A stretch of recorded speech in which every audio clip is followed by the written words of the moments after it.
আমরা 6 kilometre 7 kilometre হেঁটেও দুই ভাই একসাথে প্রোগ্রামে গিয়েছি। তখন কিন্তু আমি পুলিশের কন্ট্রোলে আছি, মানে গ্রেপ্তারের পর্যায়ে, কিন্তু কাউকে বুঝতে দিনে স্বাভাবিক থাকতে ছিলাম। এমনও হয়েছে মাঝে মাঝে অনেক, ওই সময় অর্থনৈতিক একটা সংকট ছিল। পরবর্তীতে আমি যখন জেলখানায় নিয়ে নিয়ে যায়, থানা নিয়ে যায়,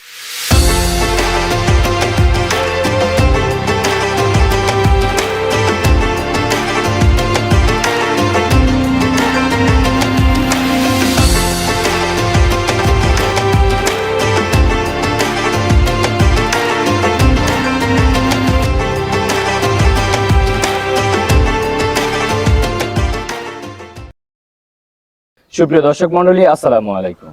দেশ এবং দেশের বাহিরে যে যেখান থেকে নোয়াখালী মেট্রোপ্রেসের পর্দায় চোখ রাখছেন সকলকে স্বাগত জানিয়ে শুরু করছি নোয়াখালী মেট্রোপ্রেস কর্তৃক আয়োজিত ধারাবাহিক অনুষ্ঠান মেট্রো লাইফ স্টোরি। আজকের আয়োজনে আমাদের সাথে অতিথি হিসেবে উপস্থিত আছেন বাংলাদেশ ইসলামী ছাত্র শিবির নোয়াখালী জেলা উত্তরের সাবেক সভাপতি দাউদ ইসলাম। সম্পূর্ণ আয়োজন জুড়ে সঞ্চালনায় থাকছি আমি ইসরাফিল সাইমুম। আসসালামু আলাইকুম। ওয়ালাইকুম আসসালাম।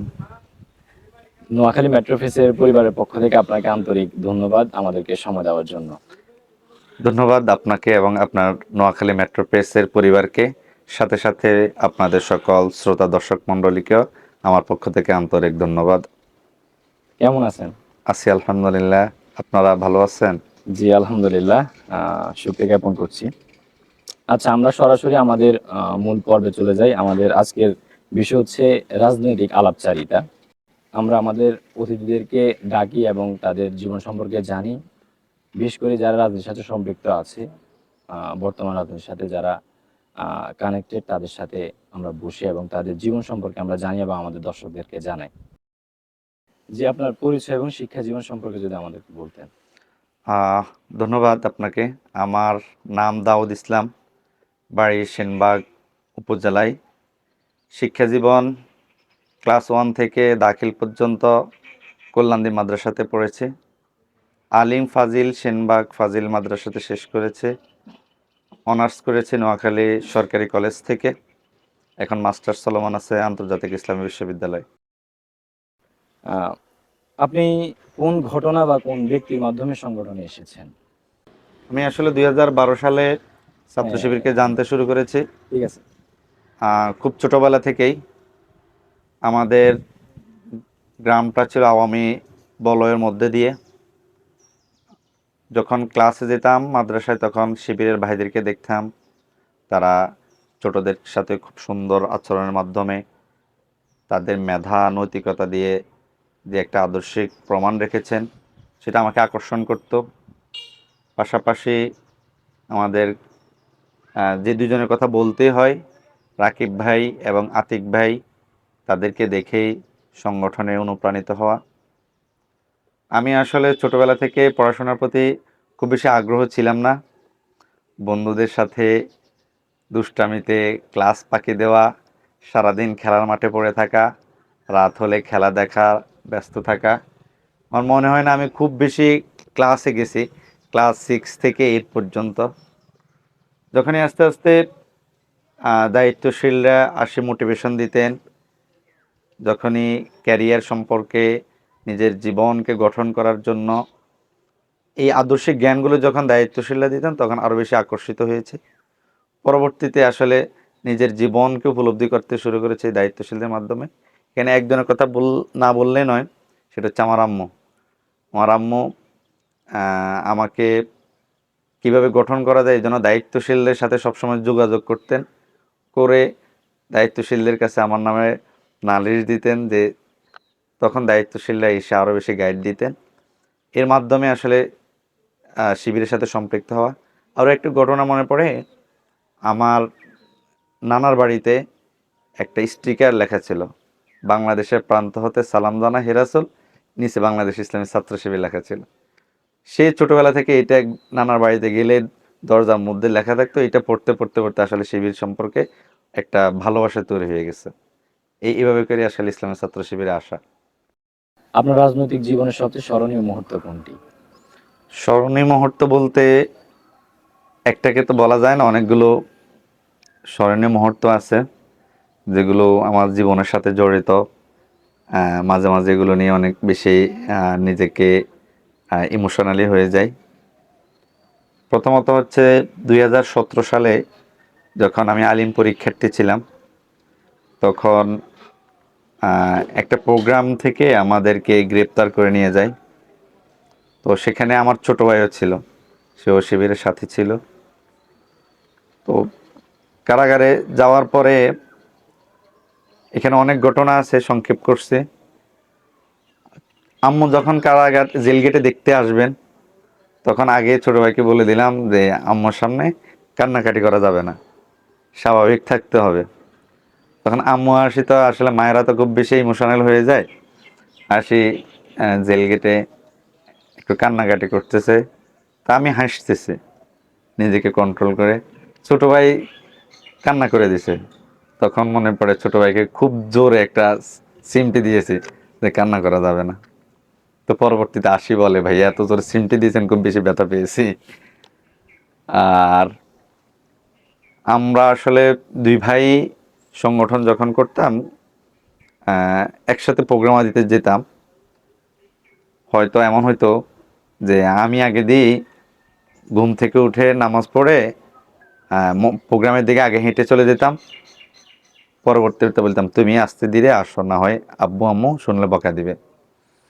তো এইভাবে করে আসলে পরবর্তীতে কল্যাণী মাদ্রাসার সামনে গিয়ে, ওখানে আমাদের প্রোগ্রাম স্থানে যাওয়ার জায়গা, ওখানে একসাথে হতাম। আহ, এমন হয়েছে মাঝে মাঝে অনেক, ওই সময় অর্থনৈতিক একটা সংকট ছিল, প্রোগ্রামে যাওয়ার জন্য অনেক সময় ভাড়া থাকতো না। আমরা 6 কিলোমিটার 7 কিলোমিটার হেঁটেও দুই ভাই একসাথে প্রোগ্রামে গিয়েছি। পরবর্তীতে আসতে আবার দায়িত্বশীল থেকে ভাড়া নিয়ে চলে আসতাম। আরেকটা ঘটনা আমার কাছে খুব বেশি মনে পড়ে, 2023 সালে 28 অক্টোবর যখন ঢাকাতে জামায়াত ইসলামী সমাবেশ ডেকেছেন, সেখানে কাউকে না জানিয়ে আমার জেলা সভাপতি আরিফ ভাই ছিলেন, ভাইয়ের সাথে চলে গেলাম। যাওয়ার পরে সমাবেশ সুন্দরভাবে শেষ হয়েছে, অনেক আতঙ্কের মধ্যে দিয়ে। যখন নোয়াখালীর উদ্দেশ্যে ফিরতেছি, তখন একটু পরে খবর পাই যে বিভিন্ন জায়গা থেকে মানুষজনদেরকে বাস থেকে ধরে গ্রেপ্তার করতেছে। তো আমি আমার জনশক্তি যারা ছিল তাদেরকে ফোন দিয়ে সতর্ক থাকতে বলছি যে কোনোভাবে এই মুহূর্তে গ্রেপ্তার হওয়া যাবে না, সতর্ক থাকবা, বিভিন্ন জায়গায় চেক হচ্ছে। একটু পরেই বাড়ির সামনের রাস্তার মাথায় যখন বাসটা থামলো, থামার সাথে সাথে প্রশাসন এসে আমাদের গাড়ির মধ্যে ঢুকে গেল। ঢুকে সবাইকে চেক করলো, কয়েকজনের মোবাইলের ডকুমেন্টস পাইলো, কিন্তু আমাকে চেক করে কিছু পায় না, আমি আগে সতর্ক ছিলাম। একটু পরে তখন বাস যখন থানার দিকে নিয়ে যাচ্ছে, তখন পরে থানার মধ্যে গিয়ে, ওই দিন বাংলাদেশ আবার নেদারল্যান্ডের খেলা চলছিল, আমি তখন বসে বসে স্বাভাবিকভাবে খেলা দেখতেছি। এর মধ্যে আমার ভাইয়া কল দিয়েছিল বিদেশ থেকে, কিরে তুই কোথায়, বিভিন্ন জায়গায় গ্রেপ্তার হচ্ছে, সাবধানে থাকিস। সে আমি তো বলছি, না ঠিক আছে আমি সাবধানে আছি, আমি সেনবাগে আছি, অসুবিধা নেই, টেনশন করবেন না। তখনই কিন্তু আমি পুলিশের কন্ট্রোলে আছি, মানে গ্রেপ্তারের পর্যায়ে, কিন্তু কাউকে বুঝতে দিনে স্বাভাবিক থাকতে ছিলাম। পরবর্তীতে আমি আহ, যখন জেলখানায় নিয়ে নিয়ে যায়, থানা নিয়ে যায়, তখনও কিন্তু আমি বসে বসে বাংলাদেশ এবং নেদারল্যান্ডের খেলা দেখি। তো এখানে এক কনস্টেবল আসি বলে, তোমাদেরকে গ্রেপ্তার করা হয়েছে, তুমি এখনো বসে বসে খেলা দেখো, আচ্ছা মোবাইলটা দিয়ে দাও। তো এরপরে আর মোবাইল দিয়ে দেওয়া হয়েছে। আহ, এটা একটা ঘটনা। আসলে ঘটনাগুলো তো আসলে কেমন জানি নিজের কাছে কাকতালীয় মনে হয়। জীবনের প্রত্যেকটা পদক্ষেপ ইসলামী ছাত্র শিবির এবং আওয়ামী যে জুলুমতন্ত্র, তার বিরুদ্ধে আমাদের আন্দোলন, সব কিছুরই আসলে প্রত্যেকটা দিনই এক একটা ঘটনার মতো। যখন জুলাই আন্দোলন চলছিল, জুলাই আন্দোলনের সময় আমরা যখন আন্দোলন করেছি, তখন আমাদের পরিবারে যখন পুলিশ গিয়েছে, গিয়ে যখন আমার আব্বু আম্মুকে তখন অনেক বেশি প্রেশার দিয়েছিল, তখন পরবর্তীতে খোঁজ করে নিয়ে দেখছি 1 2 জনের 40 45 জন পুলিশ গিয়ে বাড়ি ঘেরাও করে যখন আব্বুকে প্রেশার দিয়েছিল, তখন এগুলো আসলে অনেক বেশি এখনকার মনে হয় খুবই সিগনিফিক্যান্ট ঘটনা, যে আমাদের সময়গুলো কিভাবে অতিবাহিত করছে আসলে একমাত্র আল্লাহ তাআলা ছাড়া আর কেউ ভালো জানে না। এই জন্য আমরা এই জুলাই আন্দোলনে যে সকল ভাইয়েরা শহীদ হয়েছেন তাদের প্রতি আন্তরিক কৃতজ্ঞতা। এখন আমরা একটা সুন্দর পরিবেশে রাজনৈতিক বা সংগঠন করার সুযোগ হয়েছে। আপনার রাজনৈতিক জীবনের সবচেয়ে বড় সফলতা কি বলে মনে করেন? আসলে রাজনীতি সফলতা বলতে তো আসলে এখানে অনেক বিষয় থাকে। তো এই যাবৎকাল যতটুকু সফলতা মনে হয়, আমি দুইটা দিক থেকে চিন্তা করি। প্রথমত হচ্ছে আমাদের ছোটবেলা থেকে স্বপ্ন ছিল এই প্যাসিস্ট স্বৈরাচার শেখ হাসিনার পতন। আমরা এই আন্দোলনে সম্পৃক্ত থেকে আমরা এই স্বৈরাচারের পতন করতে পেরেছি, এটা একটা সফলতা। দ্বিতীয় সফলতা বলতে ছোটবেলা থেকে যেভাবে নিজেকে তৈরি করছিলাম, বন্ধুদের সাথে আড্ডায় খেলাধুলায় ব্যস্ত থাকা, নিজের জীবন সম্পর্কে নিজের কোনো ড্রিম ছিল না। ইসলামী ছাত্র শিবিরের কল্যাণে এসে নিজের জীবন গঠন করতে পেরেছে। আদর্শিক এবং নৈতিকতার যে একটা সমন্বয়ে আমি নিজেকে এ পর্যায়ে নিয়ে আসতে পেরেছি, এটা আমার জীবনের, আমি মনে করি এটা সবচেয়ে বড় সফলতা। এবং আলটিমেটলি যদি আমি মৃত্যু পর্যন্ত নিজেদেরকে এইভাবে তৈরি রাখতে পারি সততা দক্ষতার সাথে, তাহলে এটা হবে আমার জীবনের সবচেয়ে বড় সফলতা। রাজনৈতিক জীবনে বা সাংগঠনিক জীবনে পরিবার থেকে কোনো বাধার সম্মুখীন হয়েছেন কিনা বা কতটুকু সাপোর্ট পেয়েছেন? বাধার সম্মুখীন বলতে আসলে আহ, আমার আব্বু তো আওয়ামী লীগ সাপোর্ট করতো। আহ, তখন এই যে আন্দোলন সংগ্রাম এগুলো দেখতো, ভয় পাইতো, এই জন্য খুব বেশি বাধার সম্মুখীন রাখতো। প্রোগ্রাম আদি সহ বাসায় সাহিত্য রাখা এগুলো খুবই একটু কষ্টকর ছিল। আর যখন 2017 সালে গ্রেপ্তার হওয়ার পরে বাসায় যখন আমার সাহিত্যগুলো ছিল তখন খুঁজে খুঁজে বের করছিল, তখন বইগুলোকে জঙ্গি বই বলে প্রশাসন যখন ট্যাগ দিত, তখন আমার আব্বু খুঁজে দেখতো আসলে আহ, জঙ্গি বই কি, এগুলো পড়লো, আমাদের ছেলেরা তো কেমন সেটা তো দেখছে তিনি। পরবর্তীতে আস্তে আস্তে আস্তে তো পরিবারটা পরিবর্তন হয়। সাপোর্ট যেটা পেয়েছি সেটা হচ্ছে আমার আম্মুর থেকে বলা যায়। আম্মু আসলে সাপোর্ট দিত কিন্তু মানসিকভাবে ভয় পেত, এই জন্য এগুলো থেকে দূরে থাকতে বলতো, যে শিবির কর, অসুবিধা নেই, প্রোগ্রাম আদি মিছিল মিটিং করার কি দরকার, এমনি মন থেকে সাপোর্ট করলে তো হবে। এই জন্য বাধা এভাবে এসেছে, সাপোর্টও এভাবে এসেছে। আব্বুর হাতে আবার শিবির করার কারণে মায়েরও খেতে হয়েছে। যখন মানুষজন আসে এলাকায় নালিশ দিত, তখন আব্বু মাঝে মাঝে শাসন করত যেন শিবির না করা লাগে, শিবির যেন না করি, ইত্যাদি ইত্যাদি বিষয়গুলো নিয়ে আসলে এই বাধা বা চ্যালেঞ্জ যেটা বলেন, সাপোর্ট যেটা বলেন, এভাবে করে হয়েছে আর কি। আচ্ছা, সামনে আপনার রাজনৈতিক লক্ষ্য কি, বা নতুন করে যারা রাজনীতি আসতে চাচ্ছে, সংগঠনে আসতে চাচ্ছে, তাদের সম্পর্কে আপনি কি বলবেন? আসলে রাজনৈতিক লক্ষ্য বলতে আমরা যেটাকে চিন্তা করি, বাংলাদেশে স্বাধীনতার পর থেকে আজ পর্যন্ত আমরা আসলে সুশাসন দেখতে পারি নাই। আমরা দেখছি দুর্নীতি, দুঃশাসন, জুলুম, নির্যাতন, এরপরে হচ্ছে চাপিয়ে দেওয়ার মানসিকতা, মানুষের বাক স্বাধীনতা হরণ করা।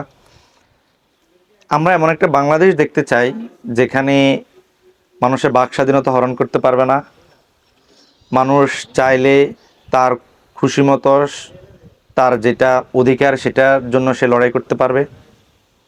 আমরা চাই আমাদের দেশের মা এবং বোনেরা নিরাপদে বাংলাদেশে বসবাস করবে, কোথাও কোনো ধর্ষণের ঘটনা পাওয়া যাবে না, কোথাও কেউ অনিরাপদে থাকবে না। আমরা এমন একটা বাংলাদেশ দেখতে চাই যেখানে আসলে কোনো দুর্নীতি থাকবে না, কোনো দুঃশাসন থাকবে না। আমরা এমন একটি বাংলাদেশ গড়ার জন্যই কাজ করছি। আর তরুণ প্রজন্ম, যেটাকে আমরা জেনজি বলি, জেনজির প্রতি আমাদের পরামর্শ হচ্ছে, এখনকার জেনারেশন আসলে কেউ কিছু যদি চাপিয়ে দেয় সেটাকে তারা গ্রহণ করতে চায় না। এই জেনারেশনকে খুবভাবে আমরা সচেতনভাবে ডিল করতে হবে। আমাদের জেনারেশনকে কেউ গোলামের জিঞ্জিরে আবদ্ধ করে রাখবে, সেটা আমরা আসলে এই জেনারেশনরা কেউ চায় না। এই জন্য জেনারেশনদের প্রতিও কিছু আমাদের দায়বদ্ধতা আছে। তাদেরও দায়বদ্ধতার জায়গা থেকে আমরা তাদের প্রতি এতটুকু পরামর্শ থাকবে, আদর্শিক নৈতিক জায়গা থেকে সবাইকে কাজ করতে হবে। এই দেশের জন্য, এদেশের মানুষের জন্য আমাদেরকে লড়ে যেতে হবে এবং বাংলাদেশের স্বাধীনতা সার্বভৌমত্বকে রক্ষা করার জন্য সবাইকে একতাবদ্ধ হয়ে কাজ করতে হবে। মাদক, অশ্লীলতা, যে বিভিন্ন অনৈতিক কাজ আছে, সেগুলো থেকে দূরে থেকে নিজেদেরকে একটি নৈতিক দক্ষ মানুষ হিসেবে যেন সমাজ বা রাষ্ট্রের জন্য একটা শক্তি হতে পারে, সেই পরামর্শ থাকবে এই জেনারেশনের প্রতি। জি, ধন্যবাদ আপনাকে আপনার মূল্যবান সময় দেওয়ার জন্য আমাদেরকে। আপনাকেও ধন্যবাদ, মেট্রো প্রেসকে ধন্যবাদ, তাদের ভবিষ্যৎ সফলতা কামনা করছে।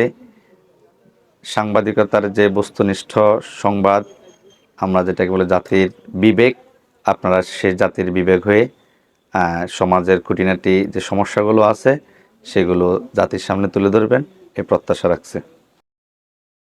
ধন্যবাদ সকলকে এতক্ষণ আমাদের সাথে থাকার জন্য। আবারও দেখা হবে নতুন কোনো অতিথির সাথে নতুন কিছু প্রশ্ন নিয়ে। সে পর্যন্ত ভালো থাকুন, সুস্থ থাকুন, নোয়াখালী মেট্রো প্রেসের সাথে থাকুন। আল্লাহ হাফেজ।